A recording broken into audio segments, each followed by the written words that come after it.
All right, welcome everyone. Happy Monday. Hopefully everybody's having a really great start to the week, whether you are just beginning your working day or if you are, kind of winding down on your Monday.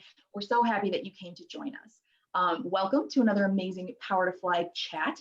I'm your host, Meg. I'll be, moderating today's event. I'm part of Power to Fly's virtual hosting team, and I'm really excited to jump in and introduce our speaker to you and get on with our questions. So a couple quick housekeeping items. This event, like all of our virtual events, is really about you. It's about our attendees and making sure that our amazing community members get the chance to participate. So if you would like to, please feel free to turn your cameras on. Messy buns, non-traditional workspaces, furry coworkers, all of this stuff is very much welcome. If you do come off mute, like to ask a question or add a comment, which is absolutely encouraged, you will show up on the live recording of today's event. So whether you have your cameras on or not, that doesn't matter. It's just if you come off mute, you'll show up. Now, if you have privacy concerns or even just don't really feel like coming off mute to ask a question, that is totally fine. You can still participate. All you'll have to do is write your questions or comments into the Zoom group chat. And if you have, serious privacy concerns and need to be, like double black ops, no one can know you're here. That's fine too. You can DM me your questions. Just pick my name from the drop down. It'll be there. My name's Meg. And you'll be able to write your questions or comments to me. I will raise them and keep you anonymous. If we do address one of your questions, please feel free to add additional context if you like, or if we're just approaching the question in a way that you didn't intend, please feel free to let us know. We love to make sure that if you chose to spend time with Power to Fly today, that you are, the time that you spend with us is well worth it. Like I said, this is being recorded. So everybody that registered for today's session is going to get everybody that registered for today's session is going to get a link to the session in about 1 to 2 business days in an email. So that'll be the rewatch link where you can go back and check everything out that Michelle and I are talking about today. And it's a really great way to make sure that, you don't have to take notes. If you miss something somebody says, don't sweat it. You can always go back to the recording. Now, if you are, if Michelle says something today that's just mind blowing and you cannot wait to tell a coworker or a friend or a family member, you don't have to. You can head on over to our YouTube channel. We actually have 2 separate ones. One that is kind of our main YouTube channel, and then we've got one just dedicated to chat and learns. And you'll be able to go over there within probably about 5 to 15 minutes at the end of today's session, and you will be able to rewatch the video there. So if you want to share with somebody before you forget, absolutely feel free to. Again, if you have any questions, comments, if you have any kind of like troubleshooting issues with Zoom, whatever, please feel free to DM me. I'm happy to try and help you out as best I can while we're, managing all the spinning or the moving parts of these chat and learns. And please feel free to keep up with us on social. We are at Power to Fly on Facebook, LinkedIn, Twitter, Instagram, and I'm missing one. Facebook, Twitter, LinkedIn, Instagram, and YouTube. So yeah, please feel free to keep up with us on all those channels. It's a great way to make sure you don't miss out on events like today. We've also got our June mini summit coming up from the 8th to the 11th. The theme of that one is Pride at Work. So we're happy to highlight and support our amazing Alphabet Mafia, and we can't wait to see you there. So to jump into our introductions today, I am really excited to introduce you to today's speaker. Michelle Amato has spent over 20 years in sales, the past 9 at Workiva, and leads the sales teams in their global financial services sales vertical. She's passionate about creating inclusive sales organizations that value employees personally and professionally while smashing sales records. She's an avid Peloton addict and a mother of 2. So welcome, Michelle. We're happy to have you today. Thank you. I'm excited to be here. Is there anything you'd like to add to that amazing introduction before we move on? Well, I think, when you're in sales, people will say, is it possible to build a diverse organization that is successful? And I think not only is it possible, it is the best way to have a successful organization. All of the research proves that the more diverse a company is, the higher the revenue, the higher the satisfaction, the bigger the growth potential. So I think it is especially magnified in sales. And so, I think it's important that it's not just how we build the teams, but it's also the success level, because that's important for leadership to see too. Absolutely. I love it. Okay, so like we said, Michelle is here from Workiva. I want to direct you to a link that I'm going to share in the chat here in just a moment. This is a link to where you can check out Workiva's company page on powerfly.com. So Workiva is hiring, and I want to direct you to the page will look like what you're seeing on your screen right now. A couple of key points to know about is that this is a place where you can get more information about Workiva. On their company info tab, that's where you can do that. If you click on events, it's going to show you some of the past chats that they've taken part in or future events, planned events that they're going to join in on. As well as check out their open roles. So as you see on this screen grab, they have about 100 roles posted. I think right now the number is, yeah, it's still the same. So definitely check those out. And then the other thing to flag is that at the top of this page, on the right-hand side, there's going to be a big pink button that says follow. If you are at all interested in Workiva, clicking on that button is going to put you on their follow network. And that does a couple really great things for you. At its heart, it functions like your friend at the company. So it's going to tell Workiva, like, hey, this person is really interested in working with you. Even if you haven't filled out an application yet, it's going to put you on their radar. But then it also keeps you informed when they post new roles. So it's a really great way to make sure that if you are interested in working at Workiva, whether you are actively searching now, or maybe if you're just kind of curious to see what's out there, you can add them to basically a short list of the companies that interest you. And it's, you can follow or unfollow as many companies as you like on Powerfly. You can follow and refollow the same company at will. But obviously, I definitely recommend that you check out Workiva's page on Powerfly. All right, so the last thing we're going to talk about before we jump into questions is going to be some of the key themes for today's session. Now, one of the things I want to highlight is that these themes that you see on your screen in front of you are, we've kind of constructed them based on a couple things. One was a conversation with Michelle about the topic at hand and what she would like to cover, but then the other one came about due to the questions that y'all pre-submitted. So everybody that registered for today's session, if you submitted a question ahead of the session, awesome, thank you. What we did is we condensed all those questions, we kind of arranged them into a conversational format, and we're going to try and get through as many as we can today. But I want to highlight that if you took time out of your day to spend with us and be here live, you get prime seating, prime treatment. We want to make sure that you get the questions answered that you came here to learn about. So if these themes kind of cover what you've got going on and what you want to know, you can just sit back and that's fine. But if any question occurs to you that you'd like to know during today's session, please feel free to ask. We do ask that you stay on mute unless you are actively speaking. You'll see me go off and on mute because I've got bulldogs snoring behind my desk. But just stay on mute unless you're talking. It's a really great way to make sure we maintain audio clarity. Try not to interrupt either Michelle or any of the other attendees. I know that can be rough with delays and that kind of stuff, but you're more than welcome to interrupt me because I get paid to fill the space. So don't let me and my chattering take up room where you would like to be asking a question. Even if you have a question that you submitted and you're not sure if we'll get to it, please feel free to float it again. Send it into the Zoom chat and I'll make sure either we cover it or if we're going to cover it later on, I'll let you know that. So anyway, the themes we're going to try and cover today, we're going to talk a little bit about how to discover your right environment, someplace that really values you, that you fit in, that is good for you. We're going to talk about how to set yourself up for success.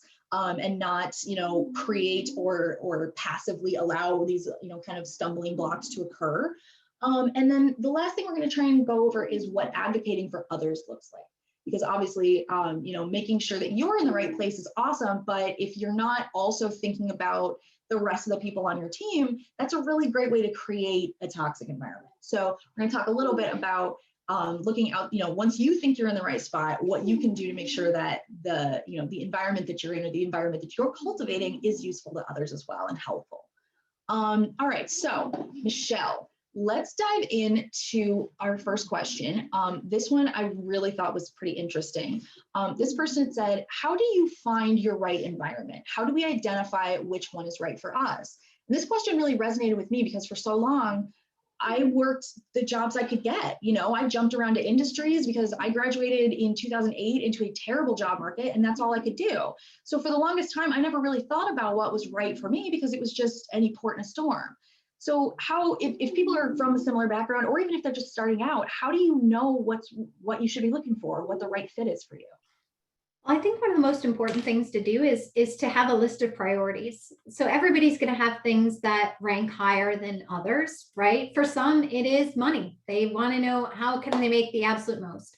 For some, it's going to be flexibility. Now, due to COVID, more companies are much more flexible. If we're going to look at a positive of something over the past year, is that a lot of companies that maybe weren't as open to flexible work schedules or work from home arrangements had to. They didn't have much of a choice.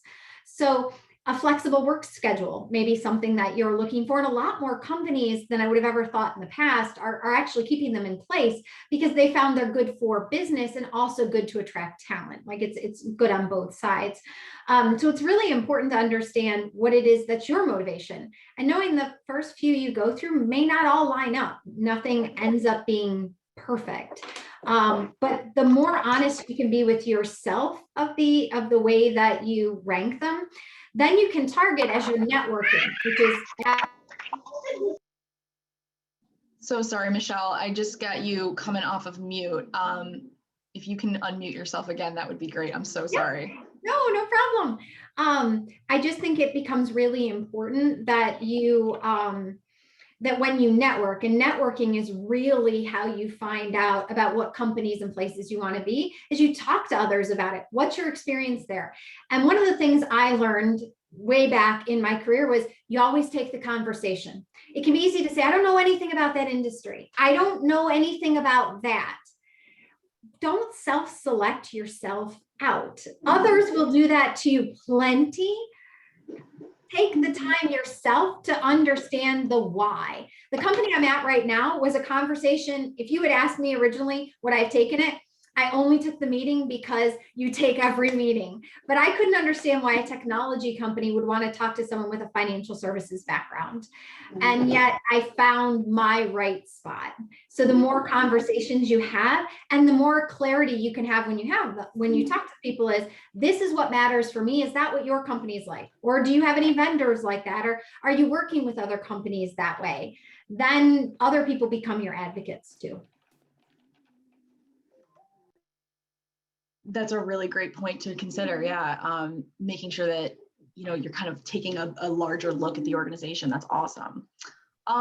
Okay. So how can we thrive while working remotely? This person says, I find it hard to connect with colleagues if it's not in a face-to-face environment.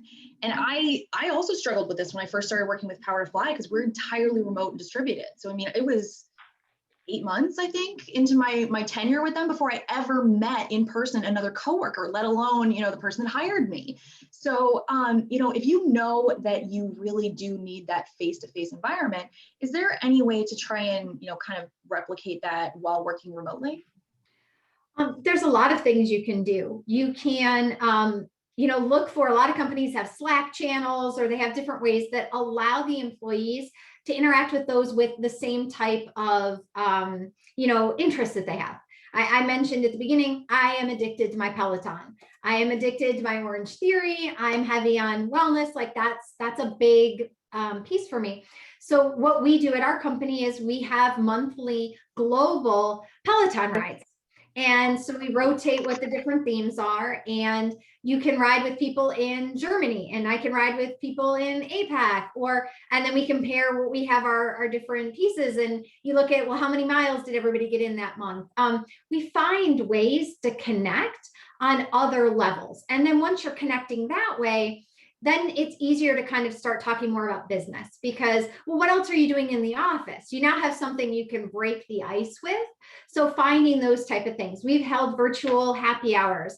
I had a DJ that played for employees, and we had dance parties for those that had kids or not kids, and projected them on their TVs. And, we did that on a Friday night. We've had book clubs where people can do that. We had the head chef for our headquarters office sent out recipes to everybody so that we could all do a virtual cooking if we wanted. And then people had gift cards to go and get the groceries so you could cook together. There are lots of ways to facilitate. It just sometimes takes a bit of creativity, and it means it's different than before. I prefer to be in person with people. I'm very much a people person. That's why I'm in sales, but there are other ways to form those connections. And that's going to allow you to network across your organization as well, because it won't just be, so what was the forecast for this month, or where are the openings? You can really get to know them as a person, and then see if maybe that's a group you want to join. Maybe there's an interest in there because they've got more of a work cadence you enjoy. Yeah, I find that, being, with my personal experience, so like I moved a lot after college, and I find that these kinds of questions, the answers at least remind me a lot of the how do I make friends as an adult question, right? And it's not that it's impossible, it's just that you sort of have to think outside the box a little bit, and it requires maybe a little bit more pre-planning, because otherwise, you're not thrown in. There's not these organic situations that just happen where like you have a cubicle mate, or you have, people on your team that you see several times a day for meetings or to, confab with or whatever. And so it's definitely, it's not an unsolvable problem, but it's definitely not something to discount. I mean, if you're one of those people that likes people and thrives off that environment, it's hard. This has been a very hard time for a lot of people like that. So yeah, I think that's great ideas to, see where else you can get that connection. And I love the idea of doing the cooking class. That's really cool. All right, so this next question I thought was really interesting as well. This person says, I've been working at nonprofits for the past few years. How can I identify a good corporate or startup environment considering my background? And I feel like this is a good question, since there's a lot of people changing, maybe changing professions or changing industries.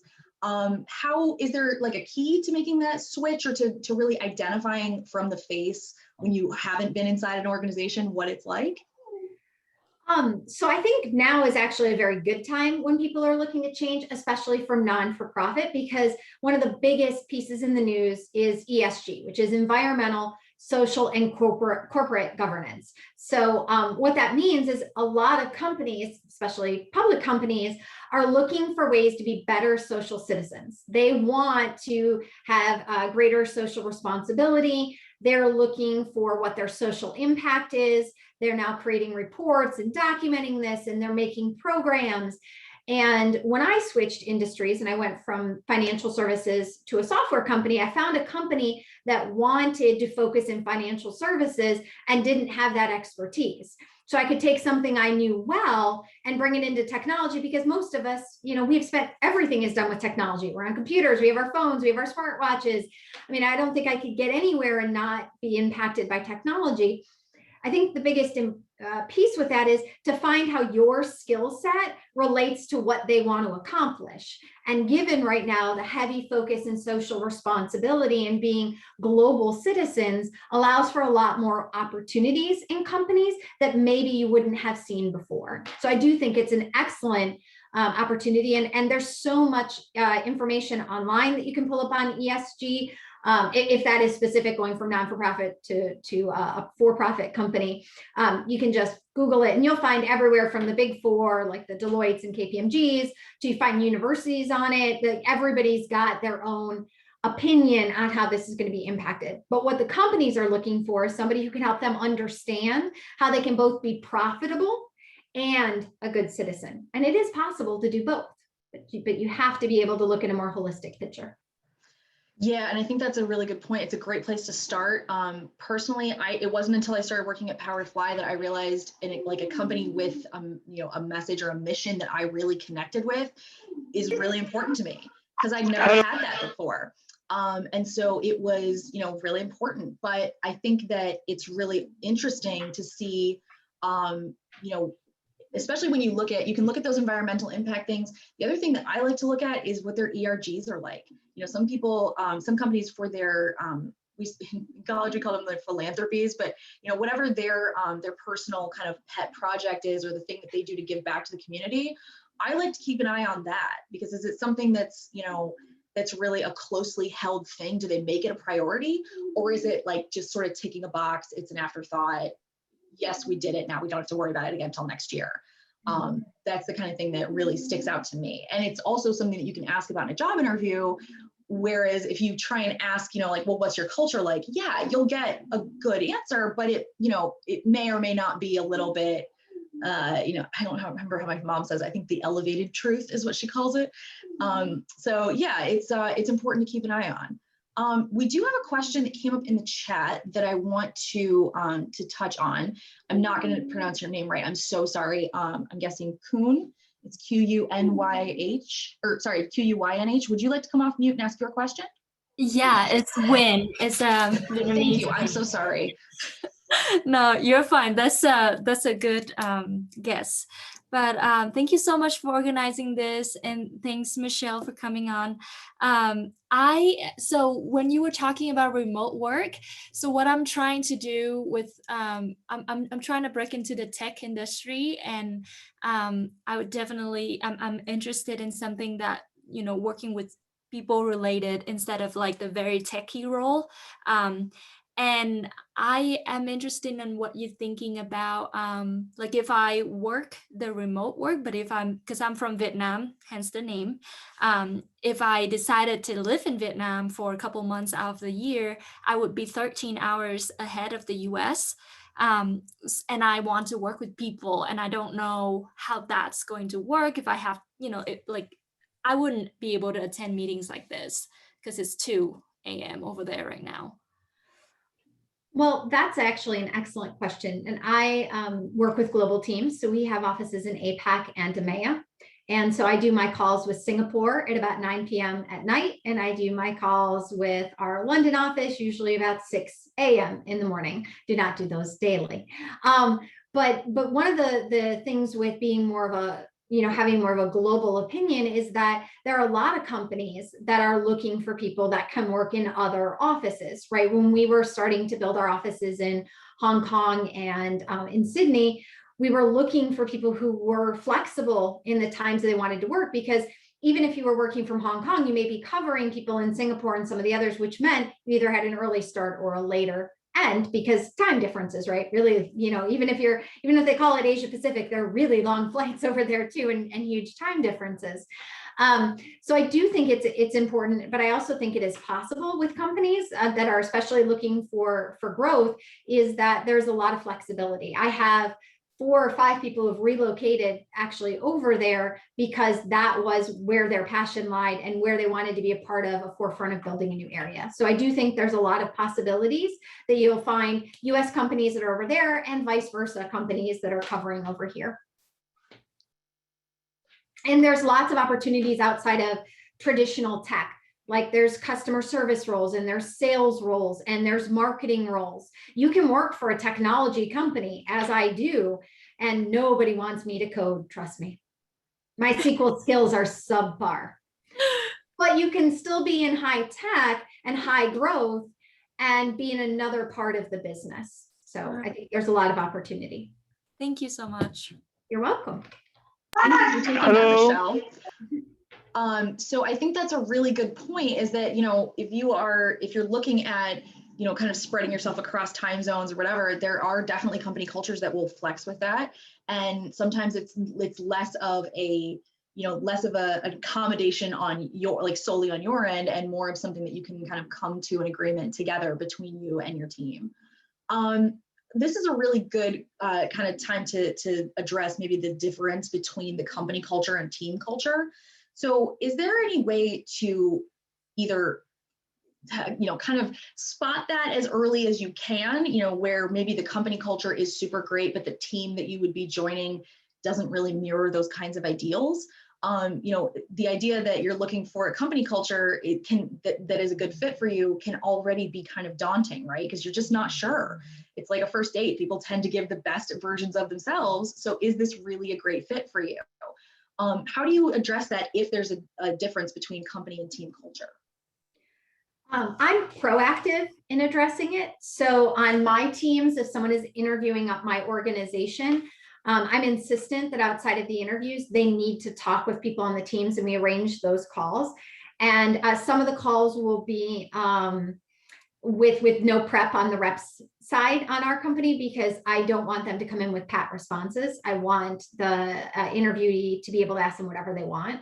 And I think that's very important. It's also telling in a company's culture, right? If all they're going to do is allow you to interview and speak to specific people, then I want to know why, right? Most of them are not the people you're going to spend every day talking with. I have 50 people in my org that roll up underneath me, and they're going to spend a lot more time with their teams, with their managers. Not to say they don't, but I'm not the person they talk to, 50 times a day. So, it really is important, because how you gel with your teams it's a big impact, and it doesn't take long. And with everybody being remote, there's so much more flexibility. And what I found is the reps on the teams loved being able to meet the new people, right? They wanted to ask questions. They wanted to provide feedback.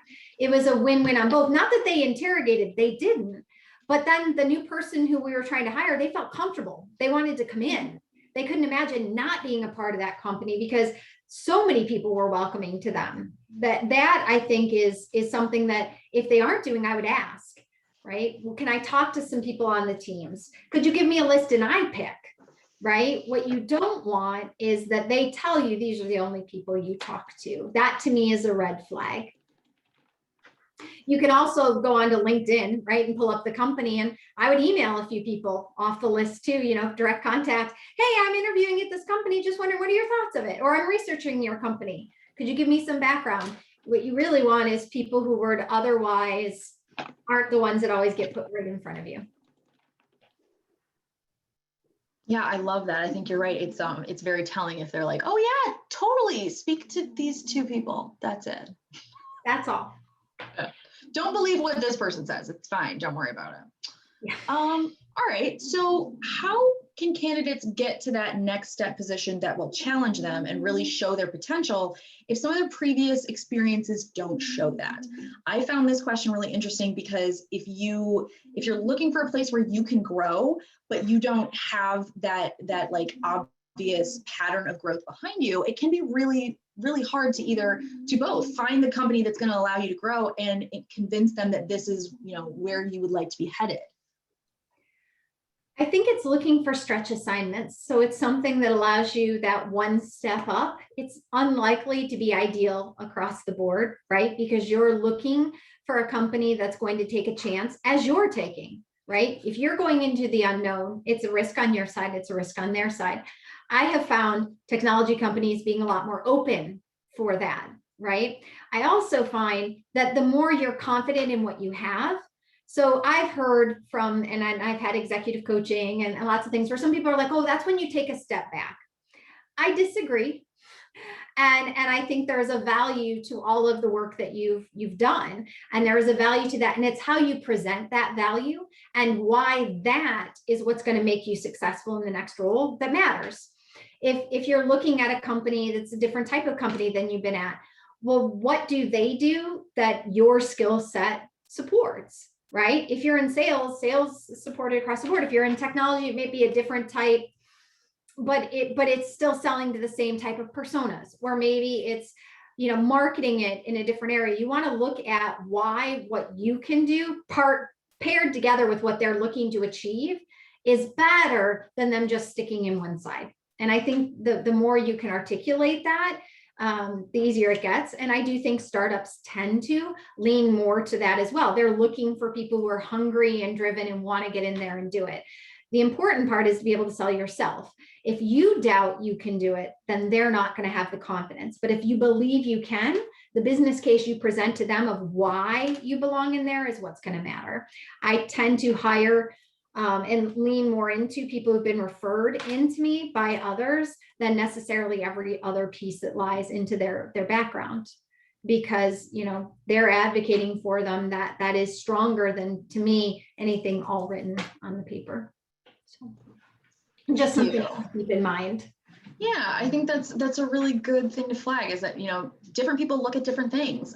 So if your growth is what's really important to you, definitely highlight that. Make it the more of the headline of what you've got going on.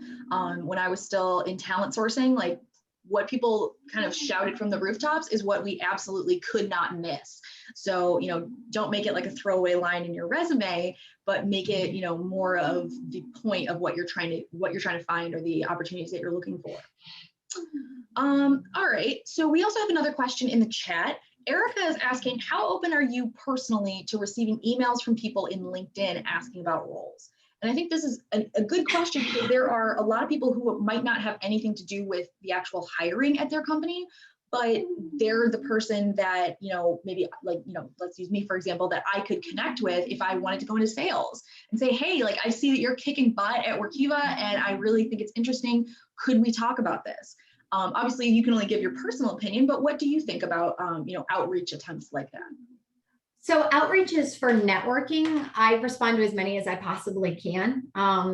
Sometimes you miss them. So I'm always a big person on follow up. It's never intentional that somebody doesn't. Sometimes you just get a lot all on one day and you think you made it all through them. I'm a big proponent in connecting people where I can. I like to do that. I like to help. I get alumni from my undergrad. I'm going to be graduating with my master's in another year, and I'm already hearing from alumni from there who are interested. People from former companies I've worked at. I think it is really important. And the more personalized or targeted so that the person knows what you're asking for is helpful. Because sometimes I get something that's very long, but I have no idea what they're actually asking for. And that's hard because then you don't know how to respond. But I do think it's important, and I would be reaching out across LinkedIn, and actually that's how I got the job I have. It was somebody I met at a charity event. So that we were talking, and I thought he did something else for a job, and he didn't. He did this, and I inadvertently sold myself to him of like, I would be the right person for a role like this, not knowing he was hiring for one. So it was good practice. But that's why you should always be talking to people. Most, I think, want to help. I very rarely had people not respond unless they're just completely and totally overwhelmed. Yeah, I think that's a good call out. If somebody doesn't doesn't respond, it's most likely not about you. It's, stuff they've got going on in their lives. So I think that's a really good point, is that if you're making those connections and one's not really serving you, don't see that as I should stop doing this necessarily, I also want to share with everybody, I'm putting a link into the channel into the chat right now.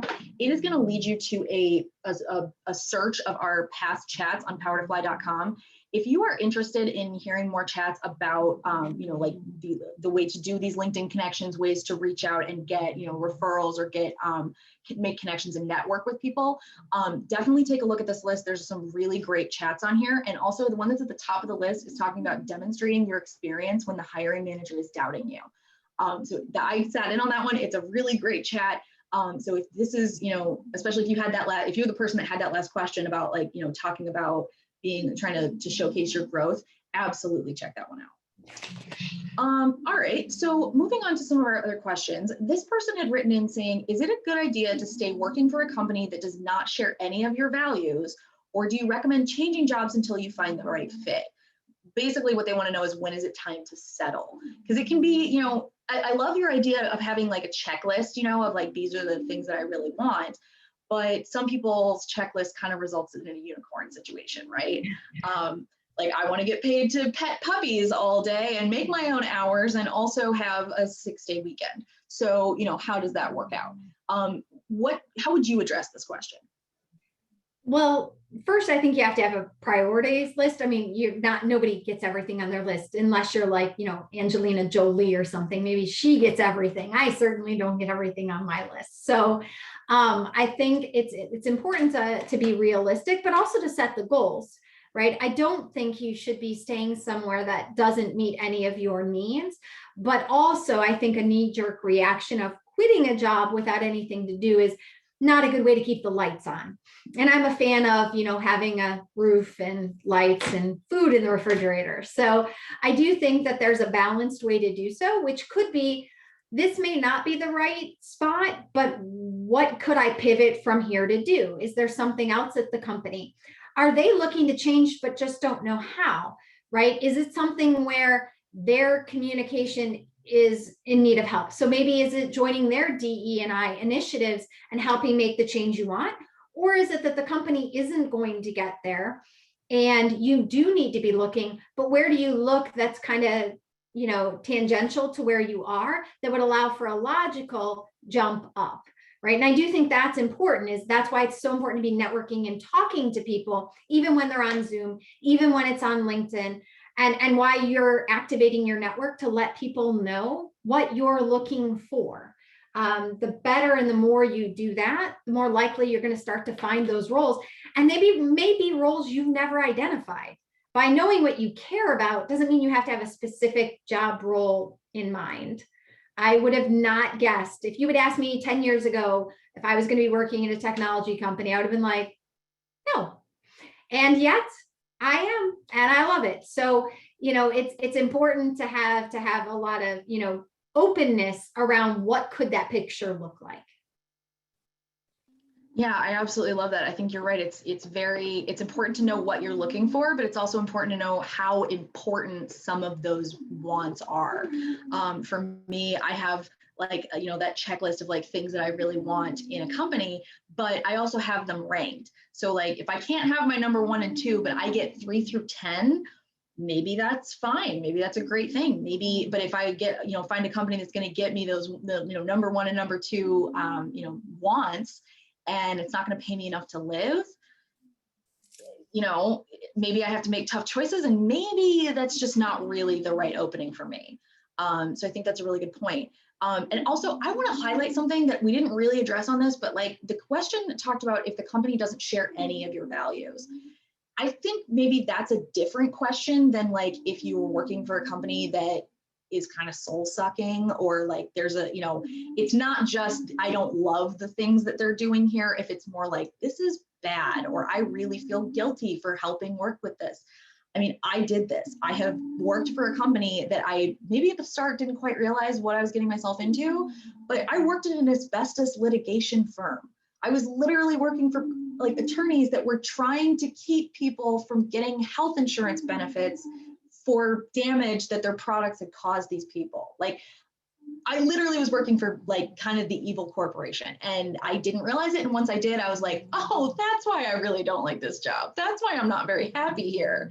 So, it's okay if you don't realize it. It took me like 8 months to realize this is what I was doing. But, the idea of this isn't great, they make widgets, I'm not passionate about it, versus this is diametrically opposed to what I really believe in like people helping each other in the world and that kind of thing.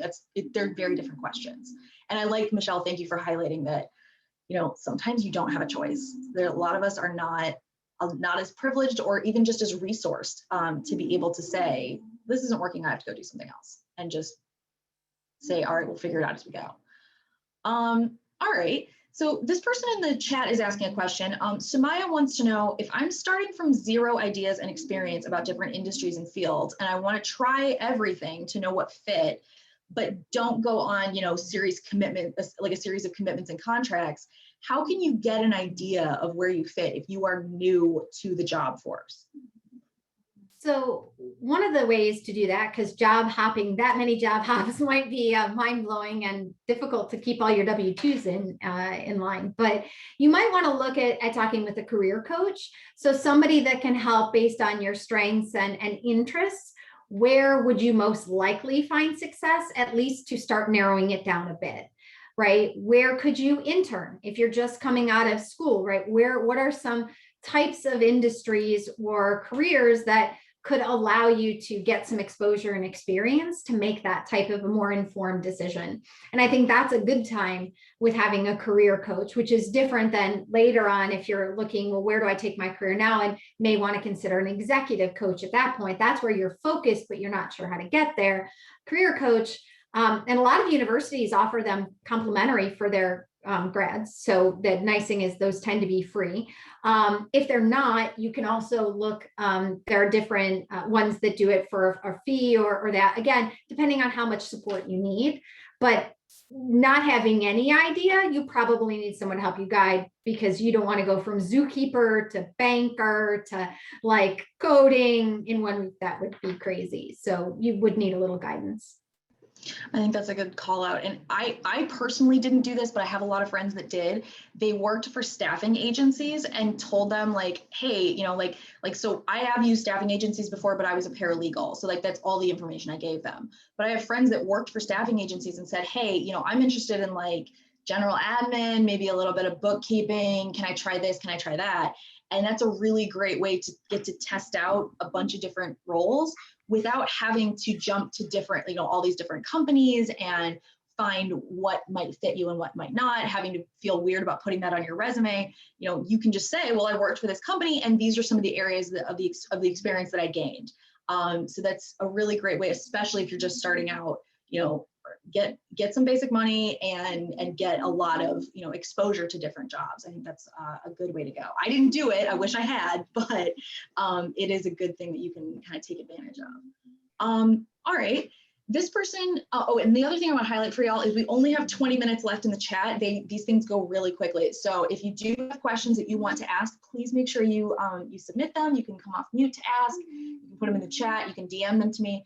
I just want to make sure that y'all get the opportunity to learn everything you'd like to from Michelle today.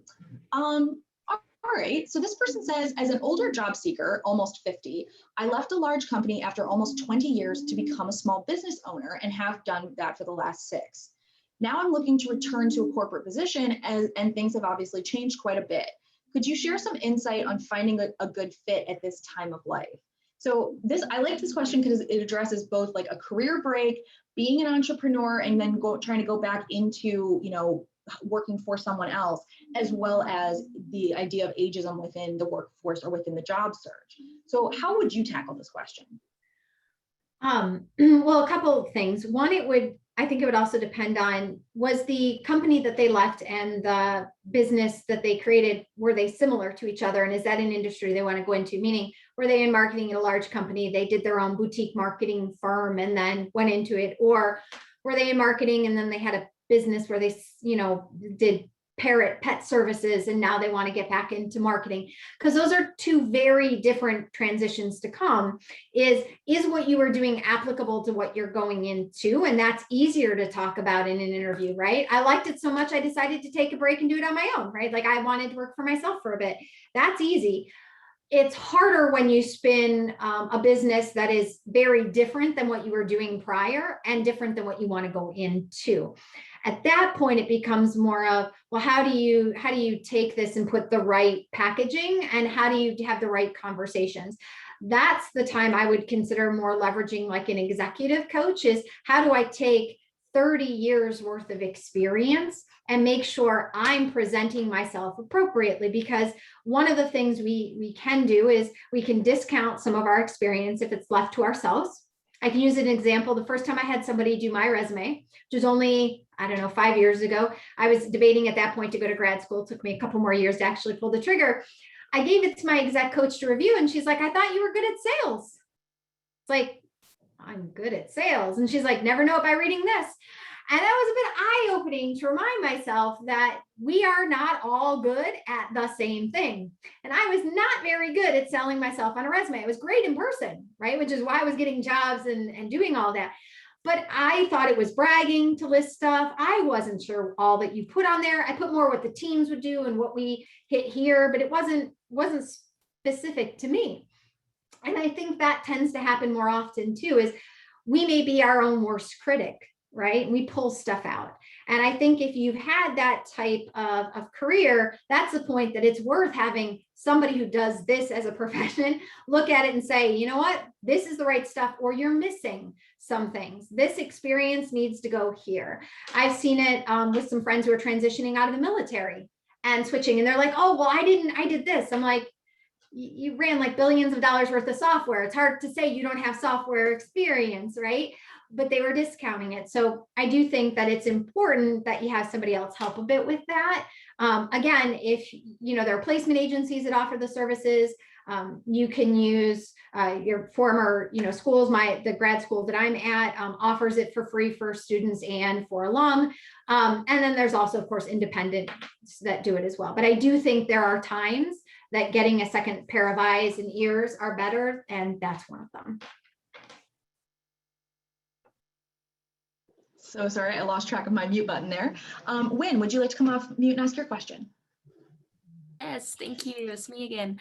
Yeah, I have a questions relating, because you're transferring into tech from the financial business, and I wonder, like the pace. I've heard that it's really fast, and is it hard? Is it stressful of how fast things are changing? And what's one thing you would like for somebody like me who's thinking about transition into like working with tech company to know? Yeah.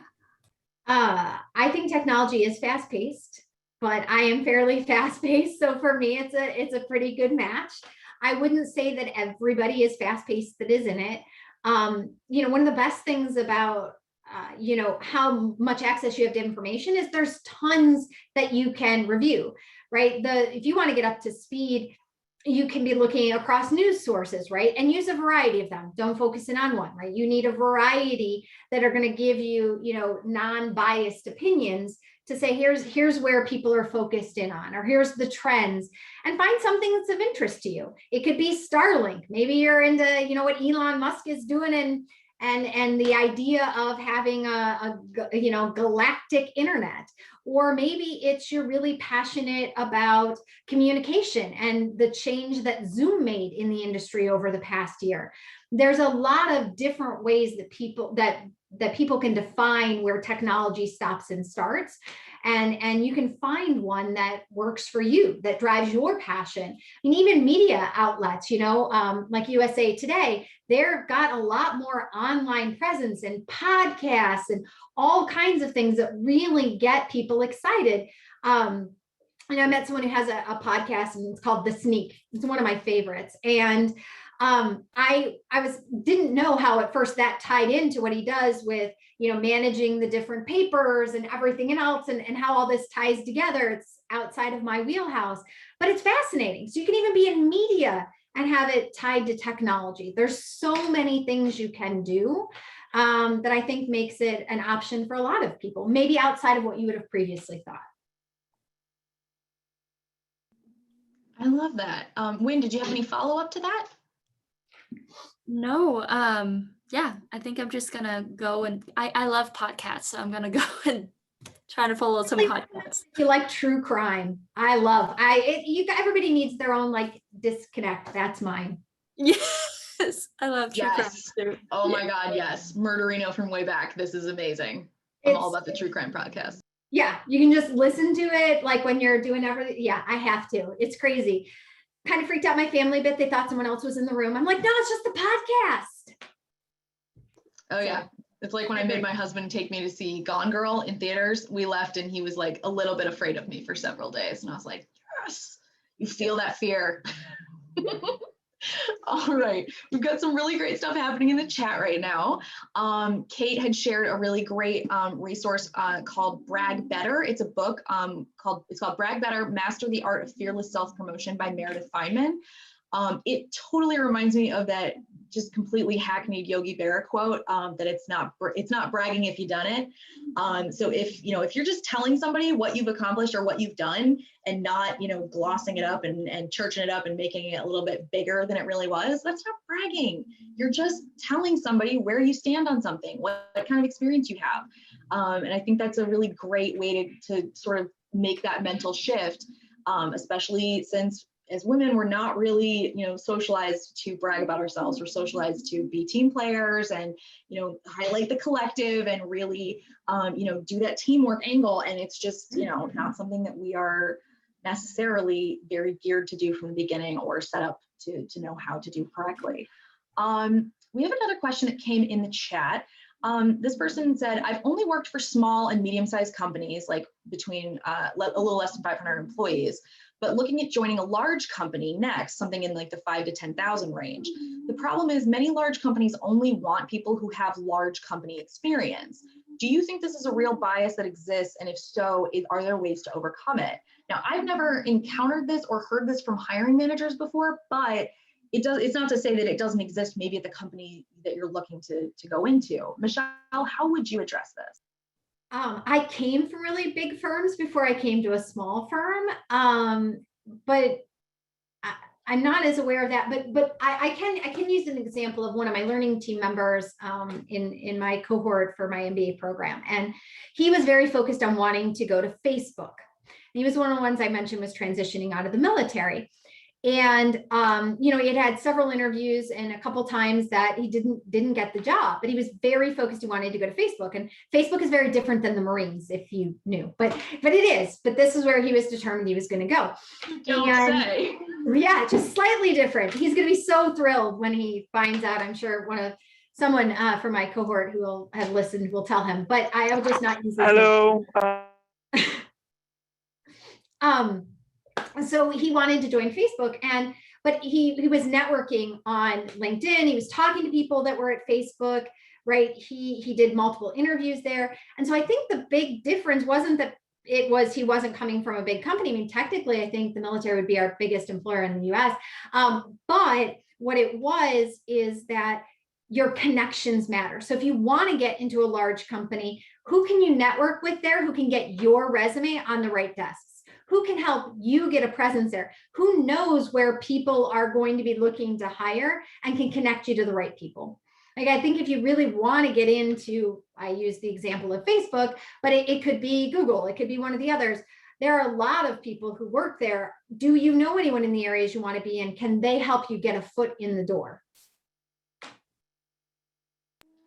Yeah, I think that's a good thing to, kind of utilize that network. And, one of the things that I've learned from working at a small company, because I've never worked at a startup before Power to Fly, but one of the things that it taught me was that working at smaller companies, you get a lot of experience in a lot of different things, because there's a lot of things that need to happen and not necessarily one person assigned to every job.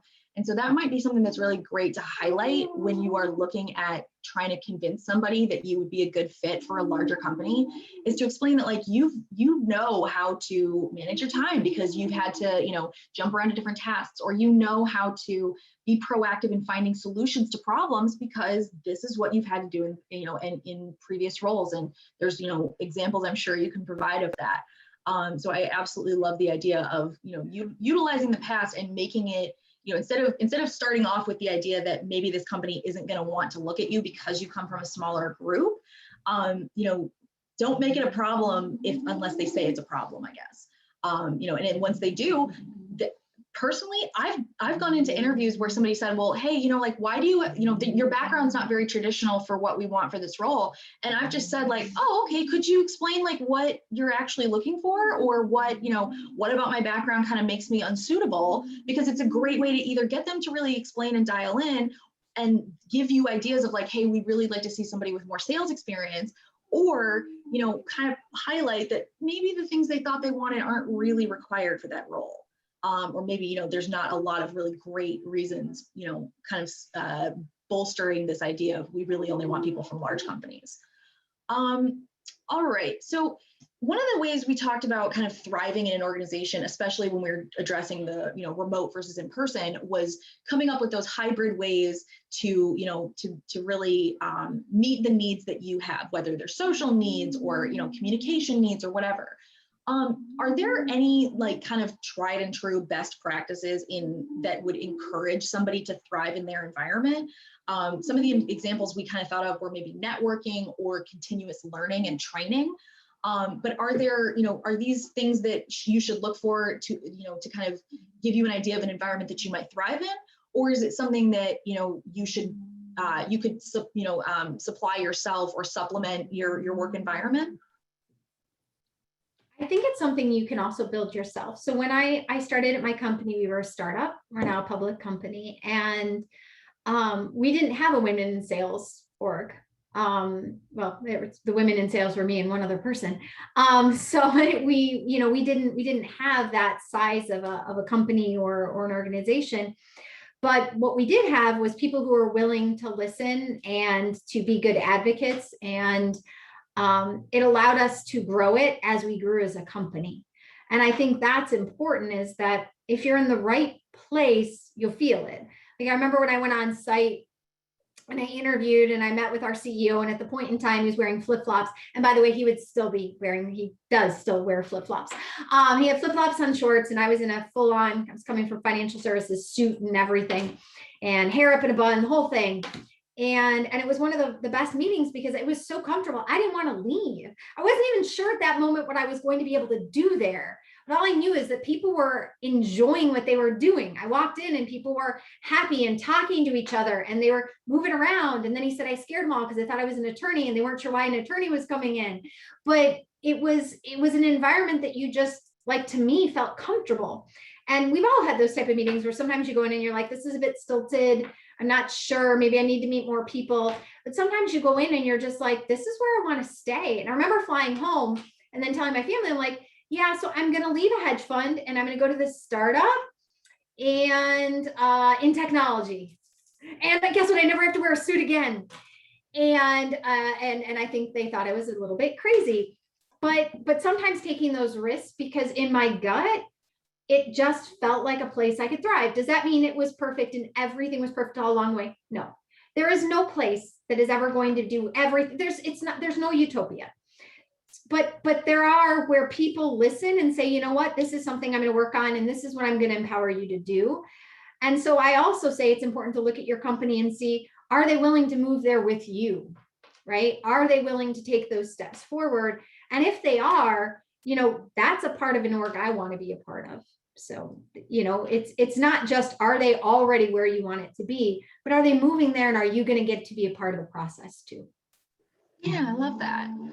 Okay, we only have 5 minutes left, so I'm going to try and get through one more question before we jump to the wrap-up portion. Rita, I saw that you had a couple questions, so if you could ask whatever your top one is. I'm so sorry to be rushing people through, but Rita, if you'd like to come off mute and ask your question, you're more than welcome to. Sure. Hello, Power to Fly team. Thank you, Michelle, for doing this awesome training. I just wanted to ask, I am transitioning right now. So I've worked for the government. I was in law enforcement for a total of 20 years from the local and federal level. So as I am transitioning, and I lost my job last year, I'm in a startup doing my own business, and you mentioned podcasts. So you guys kind of segued me into my question previously. So that is in the works. But then I'm looking to get more into DEI based off of what I've been through based on the climate. And I've actually reached out to a couple of DEI experts on LinkedIn, and that hasn't been successful. But from listening to you, how can the transition may not be smooth, but how can I build a bridge coming from law enforcement in 20 years, which was a career profession, into segueing into something else? So if you're looking towards, say, DEI as an example, one way to get, if you haven't heard back from some of the experts on LinkedIn, is to look at where you went to school. Who are the professors there? So if I look at, I'm in grad school at the University of Virginia, and Laura Morgan Roberts is one of the ones at UVA who's pioneering in what they're doing for DEI. And she's got all of these things that have been coming out in it. So if you were at UVA, I would say, well, you've got to connect with Laura because she's got this network that would get you there. And so if there are people within your network, and by the way, I can get contact information with you from Meg, and I'll connect you to Laura. I think she always seems willing to talk to people, and she's fantastic. But I would look throughout the network of, is there someone in your alumni network that is focusing on that can help? Is there somebody in your sphere of influence that has connections in there that can help open more doors? I find that the more that you can get somebody who personally can explain or take that time, the easier it becomes for the rest of the meetings to happen. Because then they say, like I've said to people, hey, this is somebody I know, could you take 15 minutes with them? Really hard for then somebody who you know well to say no, right? Because they're like, well, I know them, they validated it, and people like to help each other out. So that's also a way to do so. Thank you. You're welcome. Thank you so much for that question, Rita. That was great. One thing I want to highlight for y'all before we do jump into our closing thing. So I'm in the link that I sent y'all. I'm going to send it one more time in the Zoom chat here. So especially Rita, the questions that you were asking, like, absolutely spark with me. So if you click on the link that I just put in the chat, that's going to lead you to this page that you're seeing right now. This chat about avoiding the resume junk pile is amazing. This one about building your resume to launch your career, amazing. The referrals and introductions, definitely. And then this one about 6 job search message templates is great because it gives you the words to like try and reach out to these people without having to feel like you either need to write a from scratch different email for every single one, or how to be clear about what you're actually asking for. The other thing, Rita, do not be discouraged. DEI people right now are like, they're at a premium, but they're also doing a ton of work. So if you're not getting responses back, it is not always going to be like a case of these people aren't open to trying to help you or anything like that. I just know from speaking to our DEI people at Power to Fly, this is a busy time for everyone. So definitely try and, make those connections. I also encourage you to reach out to Sienna. She's our head of DEI. You can find her on LinkedIn through the Power to Fly. I think she's like shown as one of the Power to Fly employees. You can also reach out to hi@powertofly.com, just HI. That's our help desk email, and we can get help facilitate connections there as well. So please, please, please take advantage of those resources. Michelle, to round us out, I'm so sorry if everybody has a hard time spot, but we want to make sure we touch on this. And thank you, Michelle, for putting your email address in the chat box there. We talked to you a little bit earlier about, the company culture at Workiva and some of your favorite parts about working at Workiva. Can we talk a little bit about your tips for someone who's interviewing, since Workiva is hiring? I think it's important to tie your strengths to whatever company, whether it's Workiva or any of the others, to what their goals and objectives are. Now, ours is to be a leading platform to, work with companies for their collaboration in doing their financial and regulatory and all of these other types of reporting. So being able to tie into, a goal of that is going to help when someone's interviewing and they're like, so what are your thoughts of this? You're like, well, I'm passionate about SaaS technology. I'm passionate about customers. Our CEO says our customers are our number one and top priority. So, being able to tie yourself to what the company puts out there as being their number one objective is important. Our company is very much, they want people to want to work together. We have a policy that I'm not allowed to fully state because it'll get me in trouble and bleeped out, but it's fairly blunt on no people not being nice to people is the nicest way I can phrase that.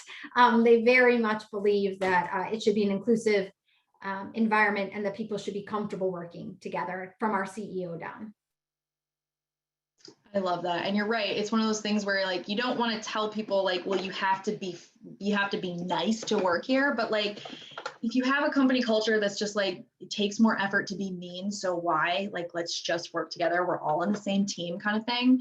I can tell you in my experience, that has meant it's meant the world. All right, there's also a page up here where you can check out some open jobs at Workiva currently. I put a link into the channel again where you can take a look at Workiva's company page on powerfly.com. Definitely take a look there. You can also check out the open roles on Workiva's own career website. But one thing I will highlight for you is if you're not going to apply via Power to Fly, make sure you tell them you came from Power to Fly. It's not, it doesn't have anything to do with how your pay scale works, or you'll get better treatment or worse treatment or whatever. It's mostly just to make sure that we are sending great people to Workiva, and to kind of highlight that, like, hey, chats like this get you good people, that get you representation, that get you seen. Because before last week, I'd never heard of Workiva, so it's it's definitely one of those things that you want to spread the information about these great companies. All right, I want to say a huge thank you to Michelle. You have kicked butt this whole hour. It was amazing. And I absolutely love the sales persona at work, being able to take new questions on the fly. It was awesome. And I want to say a huge thank you to our attendees. I have seen some really great connections and networking going on in the chat. I love to see that, you guys. Seriously, like, community is everything, and it takes next to nothing to try and share with people and make those connections. And Michelle's absolutely right. People like helping other people. So thank you to everybody who's been sharing resources and making connections in the chat, especially people that brought up such really great questions. I really, really appreciate it. It makes these chats so much fun, and one of the biggest reasons why I love my job. So thank you for that. I hope everybody has a wonderful Monday, and I'm really, really, really excited for what we've got going on this coming week and next week leading up to our June summit. So hopefully I'll see many more of you joining us on chats in the future. Just know that we are here for you at every stage of your career, and we're so happy that you spent time with us. So please check out our upcoming events. There's a lot of really great stuff coming up, and it's all free. So we want to make sure we share these resources with all of you. Thanks again, and hopefully everybody has a great Monday and a great rest of the week. Bye.